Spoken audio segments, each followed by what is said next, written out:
I've given this a lot of thought, I said, and I've come to the conclusion that I can't go through with it. David put an arm around my shoulders. Circumnavigating my waist had become more of a challenge than it used to be. Not to be negative or unhelpful, but I don't think that's an option anymore, V. We were slumped on the couch, staring out over the sea of baby-related items we'd just schlepped home from what I prayed was our last ever shopping trip. A bouncer with an electronic vibrate function that my friend Mel from next door swore I'd be grateful for. 2 colourful mobiles to go above the crib because we couldn't agree on which one to get. A roster system would be in place until the offspring could decide for herself. Bulk supplies of talc, nappies, wet wipes, rash cream, and lavender-scented baby rub.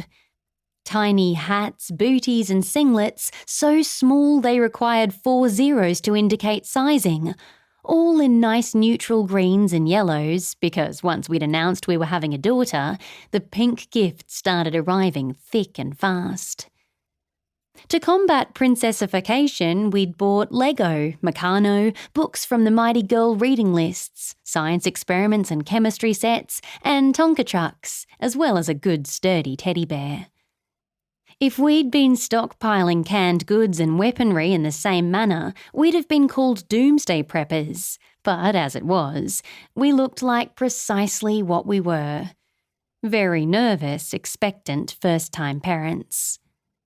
David had even gone through the storage shed where we'd put all his stuff that couldn't fit into my house, once again avoiding having the discussion about what would eventually happen to said stuff, and emerged triumphantly with the old microscope he'd been given as a boy.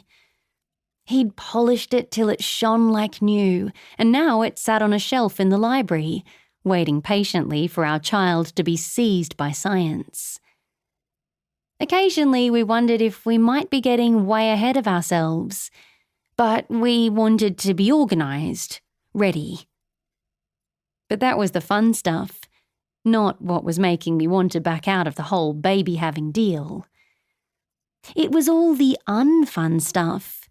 Bottles, sterilisers, a nappy bag big enough for a US Marine to pack her gear in, a pram that required an engineering degree to put together, let alone operate, a changing table with a simply ridiculous number of drawers, a plastic bath, a high chair, and not even worst of all, an apparently irony-free potty shaped like Winnie the Pooh's head.